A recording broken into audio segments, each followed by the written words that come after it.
أعوذ بالله من الشيطان الرجيم. بسم الله الرحمن الرحيم.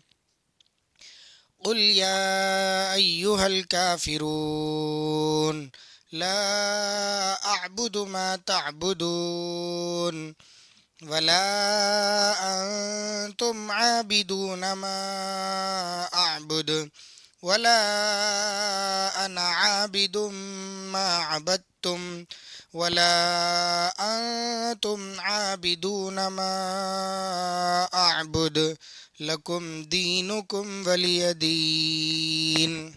صدق اللہ العظیم.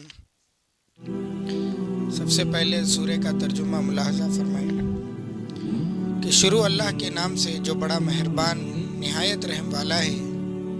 اے نبی جی آپ کہہ دیجیے کہ اے ایمان سے انکار کرنے والوں، نہ تو میں اس کی عبادت کرتا ہوں جس کی تم پوجا کرتے ہو، اور نہ تم اس کی عبادت کرتے ہو جس کی عبادت میں کرتا ہوں، اور آئندہ بھی نہ میں اس کی عبادت کروں گا جس کو تم پوجتے ہو، اور نہ تم موجودہ صورتحال کے اعتبار سے اس خدا کی عبادت کرنے والے ہو جس کی میں عبادت کرتا ہوں.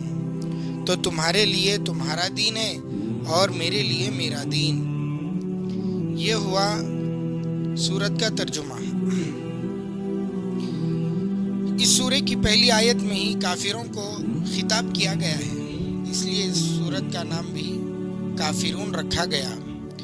رسول اللہ صلی اللہ علیہ وسلم نے اس سورہ کو چوتھائی قرآن قرار دیا ہے، یعنی قرآن کا چوتھائی حصہ، چونکہ اس کے اندر شرک سے بیزاری ہے. حضرت زید بن حارثہ رضی اللہ عنہ کے بھائی جبیر بن حارثہ رضی اللہ عنہ سے روایت ہے کہ آپ علیہ السلام نے فرمایا کہ سوتے وقت جب بستر پر لیٹ جاؤ تو اس پوری سورت کو پڑھ جاؤ، کیونکہ یہ شرک سے بیزاری کا اظہار ہے. فَإِنَّهَا بَرَاءَةٌ مِّنَ الشِّرْكِ آپ علیہ السلام کے الفاظ ہیں. آپ علیہ السلام سے طواف کی 2 رکعتوں میں بھی سورہ کا اور قل هو اللہ احد کا پڑھنا بھی ثابت ہے. طواف کے بعد جو حضرات عمرہ کرتے ہیں یا حج کرتے ہیں، طواف کے بعد 2 رکعت پڑھتے ہیں، تو ان 2 رکعتوں میں پہلی رکعت میں سورہ قل یا ایھا سورہ کافرون پڑھا جاتا ہے، اور دوسری رکعت میں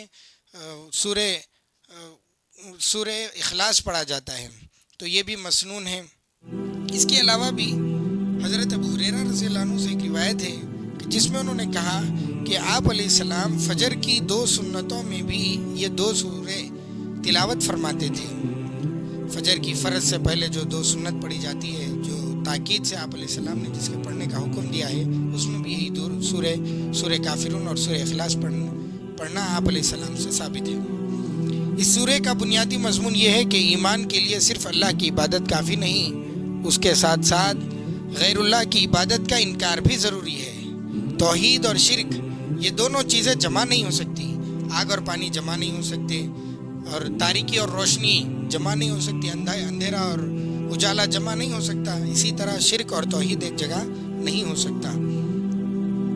رسول اللہ صلی اللہ علیہ وسلم نے مکے میں جب لوگوں کو اسلام کی دعوت دینی شروع کی تو اگرچہ ایک مختصر تعداد میں لوگوں نے اسلام کو قبول کیا تھا، لیکن مشرکین کی بڑی تعداد بت پرستی سے بیزار آ گئی تھی. مشرکین کی بڑے نہیں، چھوٹے چھوٹے جو مشرکین تھے، جو شرک کرتے تھے، اسلام کے اوپر تو ان کو کامل یقین نہیں ہوا، لیکن اپنے مذہب سے وہ بیزار ہو گئے، اور ان کو شک ہونے لگا کہ ہم جس مذہب پر ہیں یعنی شرک پہ ہے، وہ تذبذب میں کا شکار ہو گئے کہ ہو سکتا ہے کہ یہ مذہب جو ہم اختیار کر بیٹھے ہیں ہو سکتا ہے کہ یہ غلط بھی ہو سکتا ہے. تو یہ سمجھنے لگے لوگ. تو کافروں کے بڑے سرداروں کو بہت احساس ہونے لگا اس بات کا کہ یہ چھوٹے لوگ بھی ہم سے نکل جائیں گے تو ہمارا ساتھ دینے والے کوئی نہیں رہیں گے. لہٰذا یہ کافر نبی اکرم صلی اللہ علیہ وسلم کے پاس گئے اور جا کر کے آپ سے صلح کرنا چاہیے. حضرت ابن عباس رضی اللہ عنہ کی روایت میں یہ الفاظ ملتے ہیں کہ آپ علیہ السلام کے پاس گئے اور کہا کہ دیکھیے جن کی ہم عبادت کرتے ہیں آپ بھی ان کی عبادت کر لیں، اور آپ جن کی عبادت کرتے ہیں اللہ کی ہم بھی عبادت کرنے لگیں گے. ایسی صلح ہو جائے گی تو ہم دونوں کے درمیان لڑائی نہیں رہے گی. تو انہوں نے یہ کہا تھا تو آپ علیہ السلام نے سراسر اس کا انکار کر دیا. اسی موقع پر یہ صورت نازل ہوئی. اور ایک روایت میں حضرت عبداللہ بن عباس رضی اللہ عنہ کی ہے کہ انہوں نے کہا کہ عبادت کو ایک سال میں تقسیم کر لیتے ہیں. ایک کام کرتے ہیں کہ سب مل کر ایک سال اللہ کی عبادت کریں گے, پھر جب دوسرا سال ہوا تو ہم سب مل کر لات اور عزا کی اور فلاں معبودوں کی عبادت کرتے ہیں. تو ظاہر ہے کہ یہ بات ناقابل قبول تھی. جیسے ایک چیز سفید اور کالا پن ایک ساتھ جمع نہیں ہو سکتا, روشنی اور تاریکی جمع نہیں ہو سکتی, تو لہٰذا توحید اور شرک بھی ایک ساتھ جمع نہیں ہو سکتا. البتہ قرآن مجید نے ایسے سماج کے لیے جس میں مختلف مذاہب کے ماننے والے لوگ ہوں صلح کا ایک دوسرا فارمولہ پیش کیا ہے. ظاہر سی بات ہے, کئی ایک جگہ مدینے کو بھی آئے آپ علیہ السلام, وہاں پر یہودی بھی رہا کرتے تھے, اور پھر مختلف جگہوں پر بھی اسلام گیا, عیسائی بھی, اور بہت سارے مذاہب کے ماننے والے لوگ بھی تھے.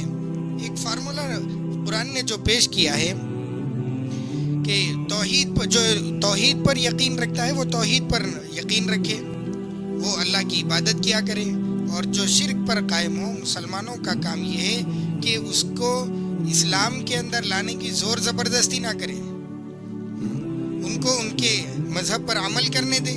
زندگی کے دوسرے مسائل میں بھی مسلمان اپنے دین یعنی اپنے مذہبی طور طریق پر عمل کریں.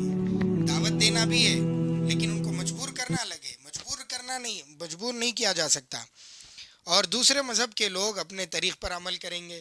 چنانچہ مسلمانوں نے ہمیشہ اپنا طریقہ کار یہی رکھا. رسول اللہ صلی اللہ علیہ وسلم جب مدینہ تشریف لے گئے تو ان اصولوں پر ہی آپ نے مسلمانوں اور یہودی قبائل کے درمیان معاہدہ کرایا, اور فقہاء نے بھی مسلمان ملک میں بسنے والی غیر مسلم اقلیتوں کے ساتھ اسی اصول کو اختیار کرنے کی تاکید کی ہے کہ ان کو اپنے مذہب پر عمل کرنے کی آزادی ہوگی, اور کثیر مذہبی سماج کے لیے اس سے زیادہ موضوع کوئی صورت نہیں ہو سکتی. لہٰذا کسی کو زور زبردستی اسلام میں نہیں کیا جائے گا. مسلمانوں کا بھی یہ کام ہے کہ وہ اپنے مذہب پر خود عمل کریں. پہلے خود عمل کرنا ہے, دوسرے لوگوں کی مشابہت کرنے سے بھی بچنا ہے. اس سورہ کے بالکل شروع میں مشرکین مکہ کو کافرون کے لقب سے مخاطب کیا گیا ہے. کافر کہہ کر ان کو پکارا گیا ہے. لیکن تفسیر, حدیث یا سیرت کی کتابوں میں کہیں یہ بات نہیں ملتی کہ ان لوگوں نے, مشرکین مکہ نے, اس کافر کہنے کے اوپر کوئی احتجاج کیا ہو. نہیں ہے. اس کا مطلب یہ ہے کہ ان کو یہ تعبیر ناگوار نہیں گزرتی تھی, کیونکہ کافر ایسے شخص کو کہتے ہیں جو توحید کے عقیدے کا انکار کرتا ہو. تو جو شخص توحید کا منکر ہو, اگر اس کو کافر کہا جائے تو اس میں کوئی توہین نہیں ہے.